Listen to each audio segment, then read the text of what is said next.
Daily study के YouTube channel में। Students, आज हम आपको बताने वाले हैं आपदाओं के बारे में, आपदाओं का वर्गीकरण और विभिन्न प्रकार के अलर्ट जो आपदाओं के समय विभिन्न प्रकार से जारी किए जाते हैं। स्टूडेंट्स, यदि आप हमारे चैनल पर पहली बार विजिट कर रहे हो तो प्लीज सब्सक्राइब कर लें, शेयर कर दें। आप किसी भी कॉम्पिटिटिव एग्जाम को देने जाते हो, चाहे वो स्टेट लेवल का हो चाहे वो नेशनल लेवल का हो, यहाँ से जब कभी प्रश्न आने के प्रबल चांस होते हैं यदि जीके उसमें या पर्यावरण या साइंस में से कोई चैप्टर पूछा जाना है तो। ठीक है स्टूडेंट्स, तो आइए देखते हैं। सबसे पहले तो हम ये समझते हैं कि आपदाएं क्या कहलाती हैं। आपदाओं का अर्थ होता है अचानक से आई हुई कोई मुसीबत या अचानक से आई हुई कोई समस्या, जिसको हम आपदा कह सकते हैं। यही मतलब होता है आपदा का। स्टूडेंट्स, आपदाएं कई प्रकार की होती हैं। अब यदि हम उनके प्रकारों पर जाते हैं तो सामान्यतः आपदाएं तीन प्रकार की होती हैं: प्राकृतिक आपदाएं, मानव जनित आपदाएं और जैविक आपदाएं। अब कभी कभी एग्जामिनर यहाँ से प्रश्न यही पूछ लेता है कि कौन सी आपदा किस आपदा में आती है, मतलब कौन सी प्राकृतिक आपदा है, कौन सी मानव जनित आपदा है और कौन सी जैविक आपदा है। ऐसी आपदाओं को हम प्राकृतिक आपदाएं कहते हैं जिनके लिए मानव जवाबदेह नहीं होता है। मुख्यतः ये प्राकृतिक ही होती हैं जिनकी जवाबदारी पृथ्वी की होती है या प्रकृति की होती है। इसके बाद में मानव जनित आपदाएं ऐसी आपदाओं को कहते हैं जिनकी जवाबदारी मानव की होती है या जो मानव के किए गए कार्यों के परिणाम स्वरूप आती हैं, उनको हम मानव जनित आपदाएं कहते हैं। फिर जैविक आपदाएं, ऐसी आपदाओं को जैविक आपदाएं कहते हैं जो आपदाएं मुख्यतः विशेष प्रकार के कीटों के द्वारा या विशेष प्रकार के सूक्ष्म जीवों के द्वारा फैलती हैं, उनको हम क्या कहते हैं, जैविक आपदाएं। अब आपसे कभी कभी यहाँ से एग्जामिनर इनके प्रकार पूछ लेता है कि ये कौन सी आपदा है। तो प्राकृतिक आपदाओं में मुख्यतः बाढ़ है, भूकंप है, चक्रवात है, सुनामी, भूस्खलन, हिमस्खलन, सूखा, पाला, शीतलहर, लू, तड़क झंझा, मेघ विस्फोट और ज्वालामुखी उद्भेदन। मुख्यतः ये आपदाएं जो होती हैं इनको हम क्या कहते हैं, प्राकृतिक आपदाएं। ठीक, इनके बारे में हम आपको आगे के वीडियो में एक एक सबकी परिभाषा एक एक करके आपको बताएंगे। हमारा पार्ट फर्स्ट है, इसके बाद पार्ट 2 हम अपलोड करेंगे। आप उसमें इन सबके प्रकार की परिभाषा को आप देख सकते हैं। अभी बताना संभव नहीं है, टाइम ज्यादा लग जाएगा।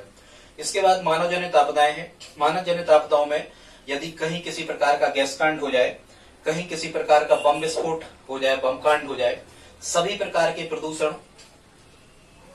फ्रेंड्स, सभी प्रकार के प्रदूषण के लिए मुख्यतः जवाबदेह मानव ही है। इसमें सभी प्रकार के प्रदूषण आते हैं: जल प्रदूषण, वायु प्रदूषण, ध्वनि प्रदूषण, मृदा प्रदूषण, महासागरीय प्रदूषण। ठीक है, सभी प्रकार के प्रदूषण मानव जनित आपदाओं के अंतर्गत आते हैं। ओजोन परत का अपक्षय मुख्यतः इसके लिए प्रकृति जवाबदेह नहीं है, मानव जवाबदेह है। ओजोन परत का अपक्षय, ग्लोबल वार्मिंग, ये भी एक प्रकार की आपदा ही है, अभी नहीं है पर भविष्य में यह असर करेगी। सभी प्रकार की दुर्घटनाएं, चाहे वो सड़क दुर्घटनाएं हो, चाहे वो वायुयान दुर्घटनाएं हो, चाहे वो रेल दुर्घटनाएं हो, सभी प्रकार की दुर्घटनाएं, सभी प्रकार के अग्निकांड, चाहे जंगल में लगी आग हो या किसी बिल्डिंग या किसी स्थान पर लगी आग हो, ये सब मानव इनका जवाबदेह है। युद्ध, जंगल में लगी आग आपको बता चुके। तेल रिसाव होता है जो टैंकरों से, जो टैंकर सागरों में तेल का परिवहन करते हैं उनसे जो तेल रिसाव होता है। अम्ल वर्षा या एसिड रेन, ये सभी प्रकार की मानव जनित आपदाएं हैं। वर्तमान में से कोरोना चल रहा है तो ये भी मानव जनित आपदाओं के अंतर्गत आता है। इनके लिए कहीं ना कहीं मानव ही जवाबदेह है। इसके बाद हम आगे बढ़ते हैं। जैविक आपदाएं जो विशेष प्रकार के जीवों द्वारा फैलती हैं, इसमें आ जाते हैं dengue, bird flu, swine flu, टिड्डी दल का अटैक या टिड्डी दल का आक्रमण, वायरल संक्रमण, पशुओं की महामारी और कई प्रकार के कीटों का हमला, ये जैविक आपदाओं के अंतर्गत आ जाते हैं। अब हम इसके बाद में आज, चूंकि यहाँ इतना ही संभव है, आज हम आपको 2 आपदाओं के बारे में बता रहे हैं, जिसमें एक भूकंप आपदा और दूसरी सुनामी आपदा होगी।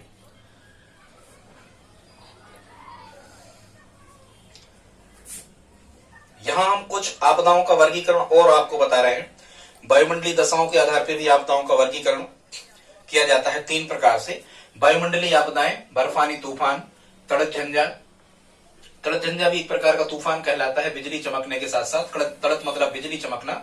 चक्रवात, सूखा, पाला, लू और शीतलहर, ये वायुमंडलीय आपदाएं हैं, यहाँ से प्रश्न आते हैं। डिवाइडेशन, वर्गीकरण, क्लासिफिकेशन किया है आप समझना। इसके बाद में भौमिक, जो जमीन या भूमि से संबंधित होती है, भूकंप, ज्वालामुखी, भूस्खलन, हिमपात, सुनामी और आगजनी घटनाएं। इसके बाद जलीय आपदाएं कहलाती हैं, बाढ़, ज्वार, समुद्र के पानी का ऊपर उठकर आगे बढ़ना ज्वार कहलाता है।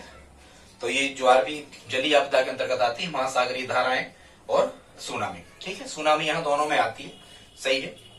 भौमिक भी है और समुद्री भी है, जलीय भी है, क्योंकि भूमि पर भी ये तबाही फैलाती है और समुद्र में भी। अब छात्रों हम चलते हैं, पहली जो आपदा है ये भूकंप। अब भूकंप की परिभाषा को हम कैसे कह सकते हैं? भूकंप का अर्थ होता है भूधन कंप से मिलकर भूकंप बना है, मतलब जब जमीन या पृथ्वी अचानक से हिलने लगती है, ऐसी घटना को हम क्या कहते हैं? भूकंप कहते हैं। भूकंप की घटना कभी एक साथ नहीं होती। और सबसे खतरनाक, यदि हम कहें कि सबसे खतरनाक प्राकृतिक आपदा कौन सी होती है, तो स्टूडेंट्स सबसे खतरनाक प्राकृतिक आपदा होती है भूकंप। भूकंप से ज्यादा खतरनाक कोई आपदा नहीं होती। इसी में सबसे ज्यादा जान माल की क्षति होती है, इसी में सबसे ज्यादा नुकसान होता है आर्थिक रूप से, और इसी में बहुत ज्यादा जाने जाती हैं। किसमें? भूकंप में। इसीलिए ये जो भूकंप है, इसको सबसे अनुपमेय आपदा, इसको हम भूकंप को कहते हैं, ठीक है। अब भूकंप आते कैसे हैं, या भूकंप हम कहें कि आते क्यों हैं? कहीं हमने लिखा हुआ कैसे आते, पर हम आपको बता रहे भूकंप क्यों आते हैं। पृथ्वी के अंदर का जब ताप और दाब बहुत अधिक बढ़ जाता है, और पृथ्वी कई प्रकार की प्लेटों से मिलकर बनी होती है, और जब वो प्लेटें अपने स्थान से खिसकती हैं, तो उनकी प्लेटों के खिसकने के परिणाम स्वरूप भूकंप आते हैं, और तरंगों के रूप में वो आगे बढ़ती हैं तरंगें, और पृथ्वी को वो हिला देती हैं। इस प्रकार से भूकंप आते हैं। जहां जैसे मानते चलो हम, ये पृथ्वी है, पृथ्वी का जो केंद्र होता है, जहां से भूकंप तरंगें चलती हैं, उसको हम मूल केंद्र, उद्गम केंद्र, या इंग्लिश में हाइपोसेंटर कहते हैं। हाइपोसेंटर क्या है? भूकंप का उद्गल स्तर, जहां से भूकंप तरंगों का उत्पादन हुआ है, या जहां से वो निर्मित हुई है, जहां से उनका चलना प्रारंभ हुआ है, ऐसे स्थान को हम मूल केंद्र, उद्गम केंद्र या हाइपोसेंटर कहते हैं। और जब ये तरंगें आगे बढ़ बढ़ के पृथ्वी की सतह पे आ जाती हैं, तो पृथ्वी की सतह पे जहां सबसे पहले हमें भूकंप तरंगों का आभास या भूकंप के झटकों का आभास होता है, तो पृथ्वी की सतह पर उस स्थान को हम भूकंप का अंतः केंद्र या अधिकेंद्र या ऊपरी केंद्र कहते हैं। अंतः केंद्र, अधिकेंद्र या ऊपरी केंद्र कहते हैं, जहां पृथ्वी की सतह पर भूकंप के झटकों का अनुभव हमें सबसे पहले होता है, ठीक है स्टूडेंट्स। इसके बाद में हमने यहाँ कुछ चीजों को और लिख रखा है, जहां से बहुत ज्यादा प्रश्न आपसे पूछे जाते हैं। यहीं से ज्यादातर प्रश्न भूकंप से बनते हैं। यहाँ एक चीज तो लिखिए, सिस्मोग्राफ, ठीक है। सिस्मोग्राफ क्या है? ये भूकंप मापी को हम सिस्मोग्राफ कहते हैं। सिस्मोग्राफ नामक उपकरण से भूकंप का मापन किया जाता है, ठीक। एक चीज हो गई। फिर यहाँ लिखा है सिस्मोलॉजी, वह विज्ञान। सिस्मोलॉजी क्या कहलाएगा? वह विज्ञान जिसके अंतर्गत भूकंप का अध्ययन किया जाता है, उसे हम क्या कहते हैं? सिस्मोलॉजी। वह विज्ञान जिसके अंतर्गत भूकंप से संबंधित बातों का अध्ययन किया जाता है, उसे हम कहते हैं सिस्मोलॉजी। फिर एक चीज और यहाँ पर लिखी है, रिचर या रिक्टर पैमाना, या इसी को हम भूकंप लेखी भी कहते हैं, ठीक है। तो ये जो भूकंप लेखी है या जो सिस्मोग्राफ है, ये सिस्मोग्राफ के द्वारा जो भूकंप मापा जाता है, वो किसके द्वारा मापा जाता है? वो मापा जाता है किसके द्वारा? रिचर या रिक्टर स्केल पे। मतलब अपन ये कहते हैं कि 5 रिक्टर का, उसी को रिक्टर कहते, उसी को रिचर कहते। ये 5 रिक्टर का है, या 6 रिक्टर का है, या 5 रिचर का, या 6 रिचर का, इस टाइप के, उसी को हम हिंदी में कहते हैं भूकंप लेखी। भूकंप लेखी को ही छात्रों हम इंग्लिश में सिस्मोग्राफ कहते हैं, ठीक है। और किससे मापा जाता है? रिक्टर पैमाने पर इसको मापा जाता है। फिर यहाँ लिखा है, एक और लिखा है यहाँ, मरकैली पैमाना। मरकैली पैमाना कहलाता है स्टूडेंट्स भूकंप के झटकों का अध्ययन। ध्यान रखना आप, भूकंप के झटकों का अध्ययन, कितने झटके आए, भूकंप के झटकों का अध्ययन किया जाता है मरकैली पैमाना से। और भूकंप कितने रिक्टर का आया है, यह अध्ययन किया जाता है सिस्मोग्राफ उपकरण से। यहाँ समभूकंप रेखा लिखा है, समभूकंप रेखा। समभूकंप रेखा क्या कहलाती है? पृथ्वी पर स्थित ऐसे स्थान या ऐसे क्षेत्र जहां पर समान मात्रा में भूकंप आते हैं, या समान भूकंप वाले क्षेत्रों को मिलाने वाली जो काल्पनिक रेखाएं होती हैं, उन रेखाओं को हम क्या कहते हैं? समभूकंप रेखा, ठीक है स्टूडेंट। यहाँ फिर लिखा है भूकंप विज्ञान। तो यदि कभी आपको ऐसा प्रश्न आता है कि पृथ्वी की आंतरिक संरचना की विश्वसनीय जानकारी, मतलब सबसे अच्छी जानकारी, एकदम एक्यूरेट जानकारी, यदि आपको पृथ्वी की आंतरिक संरचना से संरचना की पता लगाना है कि पृथ्वी की आंतरिक संरचना कैसी है, कैसी पृथ्वी बनी है, क्या घनत्व है, क्या द्रव्यमान है, क्या चट्टानों की स्थिति है, ये सब जानकारी यदि आपको चाहिए है तो आपको अध्ययन करना होता है भूकंप विज्ञान का। ठीक है, भूकंप विज्ञान के अंतर्गत पृथ्वी की आंतरिक संरचना के बारे में बहुत ज्यादा बताया जाता है। अब हम थोड़ी सी जानकारी जो ये सिस्मोग्राफ उपकरण है भूकंप मापी, इसके बारे में जान लेते हैं कि एक्चुअल में ये सिस्मोग्राफ क्या है। तो सबसे पहले तो 1935 में एक अमेरिकी वैज्ञानिक थे चार्ल्स रिक्टर, जिनने इस सिस्मोग्राफ नामक उपकरण को बनाया है। ठीक है, इसमें इसको दर्शाया किससे जाता है, सिस्मोग्राफ को एम से दर्शाया जाता है। इसमें कहां से कहां तक के अंक लिखे होते हैं, सिस्मोग्राफ में 0 से 9 तक के अंक लिखे होते हैं, क्योंकि भूकंप जो है ये कभी 9 से ज्यादा आता नहीं है। ठीक है, यहाँ लिखा है 1 अंक बढ़ जाने का मतलब होता है, 1 अंक बढ़ जाने का मतलब होता है कि भूकंप जो तरंगे हैं उनकी जो तीव्रता है वो 10 गुना बढ़ गई। ठीक है, भूकंप का देवता हम किसे कहते हैं, तो नेपच्यून, यूरेनस, नेपच्यून, प्लूटो। तो नेपच्यून वरुण ग्रह को हम क्या कहते हैं, भूकंप का देवता कहते हैं। मुख्यतः यहाँ भूकंप का वर्गीकरण किया गया है रिक्टर पैमाने पर। यहाँ से प्रश्न बनते हैं, यदि कभी लगभग 4.3 के लगभग भूकंप आया है स्टूडेंट्स, यदि लगभग 4.3 रिक्टर स्केल के बराबर यदि भूकंप आया है तो ये साधारण भूकंप होता है। और साधारण भूकंप को कौन समझ जाता है, जमीन पर चलते हुए जो साधारण पैदल चलने वाले या जमीन पर चलने वाले जो लोग होते हैं वो साधारण भूकंप को, मतलब इतनी तीव्रता 4.3 के लगभग तीव्रता के भूकंप को समझ जाते हैं, ये ज्यादा नुकसानदायक नहीं होता। इसके बाद हम जो दूसरा देखते हैं, यदि भूकंप लगभग 6.2 रिक्टर का आता है, लगभग 6.2 रिक्टर का आता है तो इस भूकंप को हम कहते हैं ये विनाशकारी भूकंप होता है। विनाशकारी भूकंप कैसे होता है, क्योंकि 6.2 रिक्टर का जो भूकंप होता है इससे इमारतें गिर जाती हैं, लोग मलबे में दबकर उनकी डेथ हो जाती है, इमारतों का जान माल का नुकसान होता है, ये विनाशकारी होता है। ठीक है, तीसरा होता है लगभग यदि 6.9 रिक्टर का जो भूकंप आता है, तो जो 6.9 रिक्टर का भूकंप आता है इसे हम कहते हैं विध्वंसकारी, मतलब पृथ्वी में दरारें आ जाती हैं, पृथ्वी फट जाती है एक प्रकार से 6.9 रिक्टर विध्वंसकारी भूकंप में। ठीक है, सबसे खतरनाक छात्रों जो भूकंप होता है ये होता है 8.1 रिक्टर का, इसे हम महाप्रलयंकारी भूकंप कहते हैं। महाप्रलयंकारी भूकंप में क्या होता है, पृथ्वी फट जाती है, पृथ्वी में दरारें आ जाती हैं और समुद्र का पानी उन दरारों में से निकलने लगता है। इस स्थिति को हम क्या कहते हैं, महाप्रलयंकारी भूकंप। अब हम देख लेते हैं कि मुख्यतः संसार में सबसे ज्यादा भूकंप कहाँ आते हैं। यदि कभी आपको प्रश्न आता है कि संसार में सबसे ज्यादा भूकंप कहाँ आते हैं, तो ये जापान में आते हैं। अब यदि भारत में चर्चा होती है कि भारत में सबसे ज्यादा भूकंप कहाँ आते हैं, तो भारत में सबसे ज्यादा भूकंप गुजरात में आते हैं। यदि गुजरात के बाद में जम्मू कश्मीर में आते हैं और जम्मू कश्मीर के बाद में महाराष्ट्र में आते हैं। यदि मध्य प्रदेश, चूंकि हम मध्य प्रदेश से हैं, यदि मध्य प्रदेश में चर्चा की जाए कि मध्य प्रदेश में सबसे ज्यादा भूकंप, तो जबलपुर के आसपास मध्य प्रदेश में सबसे ज्यादा भूकंप आते हैं। ठीक है, वैसे यदि आपको ऑप्शन में ये प्रश्न नहीं आ रहे तो फिर भूकंप भारत में कहाँ सबसे ज्यादा आते हैं, तो भारत में सबसे ज्यादा जो भूकंप आते हैं ये हिमालय क्षेत्र और गुजरात में कच्छ का रण क्षेत्र है, इस साइड सबसे ज्यादा भूकंप आते हैं। ठीक है, फिर यदि कभी प्रश्न आता है कि भूकंप तरंगों के कितने प्रकार होते हैं, तो भूकंप तरंगों के 2 प्रकार होते हैं। ठीक है, प्राइमरी वेव, सेकेंडरी वेव और लाभ वेव, 3 प्रकार की भूकंप तरंगें होती हैं। मुख्यतः ये प्राथमिक तरंगें कहलाती हैं, एस माइनस सेकेंड ये द्वितीयक तरंगें कहलाती हैं और एल मतलब ये तृतीयक तरंगें कहलाती हैं। पी प्रकार की जो तरंगें होती हैं इनको भूगर्भीय तरंगें कहते हैं, एस प्रकार की तरंगों को गौड़ तरंगें कहते हैं और एल प्रकार की तरंगों को धरातलीय तरंगें कहते हैं। मुख्यतः इनकी जो परिभाषा है इन तरंगों की, ये तरंगों के वेग के आधार पर दी जाती है। ऐसी तरंगें जिनका वेग 8 से 14 किलोमीटर प्रति सेकंड होता है इनको प्राइमरी तरंगें कहते हैं। जिनका वेग 4 किलोमीटर प्रति सेकंड के लगभग होता है इनको सेकेंडरी या गौड़ तरंगें कहते हैं। और जिनका वेग लगभग 1.5 किलोमीटर प्रति सेकंड का होता है इनको धरातली या लाभ या एल तरंगें इनको कहते हैं। अब कभी कभी प्रश्न आता है कि धरातल पर सबसे पहले कौन सी तरंगें पहुंचती हैं, तो जो पी तरंगें, चूंकि इनका वेग ज्यादा है 8 से 14 किलोमीटर प्रति सेकंड, तो भूकंप का जहां अधिकेंद्र होता है, जहां से तरंगें चल रही होती हैं, वहां से पृथ्वी सतह पर सबसे पहले कौन सी तरंगें पहुंचती हैं, पी तरंगें।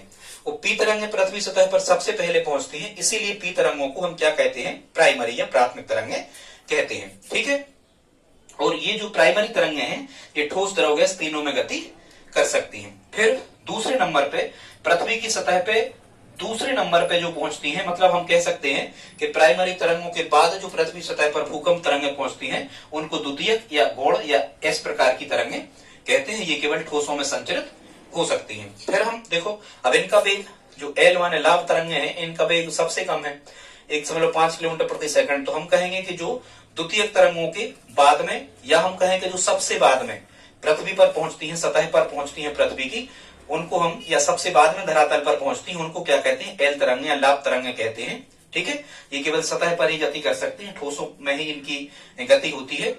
और ध्यान रखना, यही सबसे खतरनाक होती हैं जो सबसे बाद में पृथ्वी पर पहुंचती हैं। ठीक है, इन्हीं की तीव्रता सबसे ज्यादा होती है, यही पृथ्वी को हिला देती हैं। कौन सी तरंगे? एल तरंगे। कभी आपको आ जाए प्रश्न कि कौन सी तरंगे सबसे ज्यादा खतरनाक होती हैं, पृथ्वी को सबसे ज्यादा हिला देती हैं, सबसे ज्यादा झटके देती हैं पृथ्वी को? एल तरंगे। ठीक है, आगे देखते हैं। कभी कभी प्रश्न आता है कि भूकंपीय तरंगों का छाया क्षेत्र किसे कहते हैं?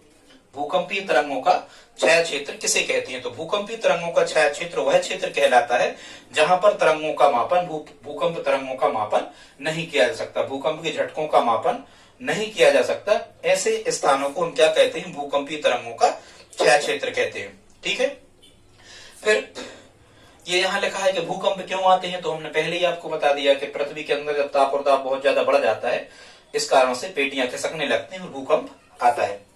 फिर यहाँ लिखा है कि संसार में सबसे ज्यादा भूकंप देश तो हो गया जापान, लेकिन जापान तो हो गया, लेकिन जापान ऑप्शन में नहीं है, तो क्या कहोगे? परिप्रशांत महासागरीय पेटी, मतलब प्रशांत महासागर के आसपास का जो क्षेत्र होता है, संसार में सबसे ज्यादा भूकंप यहीं आते हैं। ठीक है, या फिर आपको ये लिखा होगा परिप्रशांत महासागरीय पेटी, ये नहीं लिखा होगा तो फिर क्या लिखा होता है?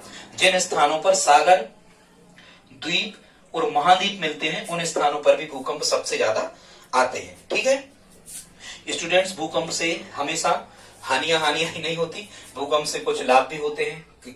कई स्थानों पे कुछ झीलें वगैरह का निर्माण भी इससे हो जाता है, प्राकृतिक स्थिति भी बदलती है, इस प्रकार से कुछ लाभ भी है। मतलब हमेशा नुकसान नहीं होता भूकंप से।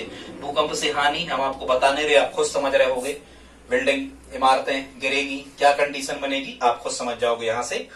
फिर यहाँ लिखा है कि पिछली बार भारत में भूकंप कहाँ आया था, सबसे बड़ा भूकंप कहाँ आया था? तो सुनामी बात अलग है छात्रों, सुनामी बात अलग है। सुनामी दिसंबर 2004 में जो तमिलनाडु में आई थी, उसके बारे में अपन बाद में चर्चा करेंगे। लेकिन सबसे बड़ा भूकंप 1993 में आया था महाराष्ट्र के लातूर नामक स्थान पर, और लगभग 40,000 लोग इसमें मृत हो गए थे। ध्यान देना, इसीलिए भूकंप का मतलब पहला जो सेंटर खोला गया, पहला भूकंप का आपदा प्रबंधन संस्थान जो खोला गया, ये महाराष्ट्र के लातूर में ही खोला गया। भूकंप का पहला आपदा प्रबंधन संस्थान महाराष्ट्र के लातूर में खोला गया। ठीक है, हमें विश्वास है। देखो, यहाँ पढ़ना तो बहुत ज्यादा होता है। यदि आप भूगोल वगैरह पढ़ रहे हो, आपका एक विषय स्पेशली भूगोल है, तब तो ये आपको पर्याप्त नहीं है। लेकिन आप साधारणतः जीके की तैयारी कर रहे हैं या कॉम्पिटिटिव एग्जाम की तैयारी कर रहे हैं, तो यहाँ भूकंप में इतने में से ही प्रश्न आता है, हमें पता है, यहाँ से प्रश्न बाहर नहीं जाएगा। अब हम आगे देखते हैं। यहाँ हमने 2 आपदाओं के बारे में आपको बताया है। अब हम देख लेते हैं सुनामी। सुनामी, चूंकि सुनामी जो है ये जापान में भूकंप को ही हम क्या कहते हैं? सुनामी कहते हैं। सुनामी ये जापानी भाषा का शब्द है, स्पेलिंग PSUNAMI होती है। यहाँ सु का अर्थ होता है समंदर और नामी का अर्थ होता है लहरें। नामी का अर्थ क्या होता है? लहरें। मतलब हम ये कह सकते हैं कि समंदर में उठने वाली लहरों को हम क्या कहते हैं? सुनामी। अब साधारणतः सुनामी क्या कहलाती है, आप इसको समझ लो। क्या होता है, जब समुद्र की जो लहरें हैं, जब ये समुद्र में लहरों का जब वेग बढ़ जाता है, और वेग लगभग 300 से 400 किलोमीटर प्रति घंटा समुद्र की लहरों का जब वेग हो जाता है, तो समुद्र की लहरें लगभग 10 से 15 मीटर तक ऊपर उठ जाती हैं। इसलिए जो समुद्र का पानी है, ये समुद्र में तो तेज वेग से चलता ही हो, वहां नुकसान पहुंचाता हुआ तटीय भागों में और बसाहट वाले जहां व्यक्ति रह रहे होते हैं, बंदरगाह वगैरह वहां बने होते हैं, उन स्थानों पर से समुद्र का पानी बहने लगता है। ऐसी स्थिति को हम क्या कहते हैं? सुनामी कहते हैं। ठीक है, और सुनामी भी सबसे ज्यादा, जैसे भूकंप सबसे ज्यादा कहाँ आ रहे थे? जापान में आ रहे थे। ठीक इसी प्रकार सुनामी भी सबसे ज्यादा कहाँ आती है? जापान में ही आती है। ठीक है, और ये कभी कभी तो पूछ लेता है एग्जामिनर की सुनामी किस भाषा का शब्द है? जापानी भाषा का शब्द है, सबसे ज्यादा जापान में आती है। पिछली बार भारत में कब आई थी? तो ये आई थी पिछली बार भारत में 26 दिसंबर 2004 को। 26 दिसंबर 2004 को तमिलनाडु राज्य में आई थी। तमिलनाडु मतलब आप समझ रहे होंगे हिंद महासागर दक्षिण में लगता है। तो तमिलनाडु राज्य में यहाँ बहुत ज्यादा तबाही हुई थी जो दिसंबर 2004 में आई थी, और इंडोनेशिया का सुमात्रा द्वीप इसका अधिकेंद्र था, मतलब वहां से चलना चालू हुआ था तरंगों का।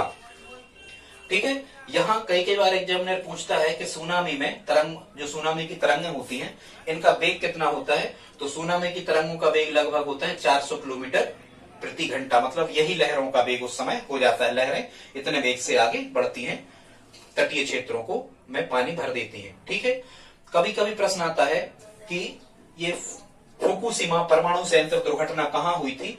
तो स्टूडेंट्स, ये फुकुशिमा परमाणु संयंत्र दुर्घटना 2011 में जापान में हुई थी। यहाँ सुनामी आने के कारण इनका जापान का फुकुशिमा परमाणु संयंत्र नष्ट हो गया था, ध्वस्त हो गया था। ठीक है, यहाँ बिजली बनती है परमाणुओं द्वारा, ठीक है, नाभिकीय क्रियाओं द्वारा।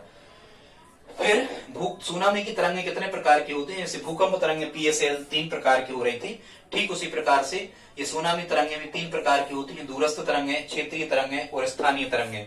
इनमें बस आप इतना ध्यान रखना कि स्थानीय तरंगें सबसे खतरनाक होती हैं भूकंप सुनामी की। कौन सी? स्थानीय तरंगें, ठीक है, क्योंकि स्थानीय तरंगें उस स्थान विशेष पर तबाही मचा देती है। बाकी दूरस्थ या क्षेत्रीय ये बहुत दूर दूर से चल के आती है, तो उतना असर यहाँ नहीं होता है। ठीक, फिर यहाँ सुनामी आने के कारण क्या क्या हो सकते हैं। तो जमीन के धंसने से सुनामी आ सकती है, ज्वालामुखी उद्भेदन या ज्वालामुखी फटने से सुनामी आ सकती है, बड़े बड़े जो पिंड होते हैं, आकाशीय पिंड जो होते हैं, अंतरिक्ष से गिरते हैं, उल्कापात, उल्का पिंडों के गिरने से सुनामी आ सकती है।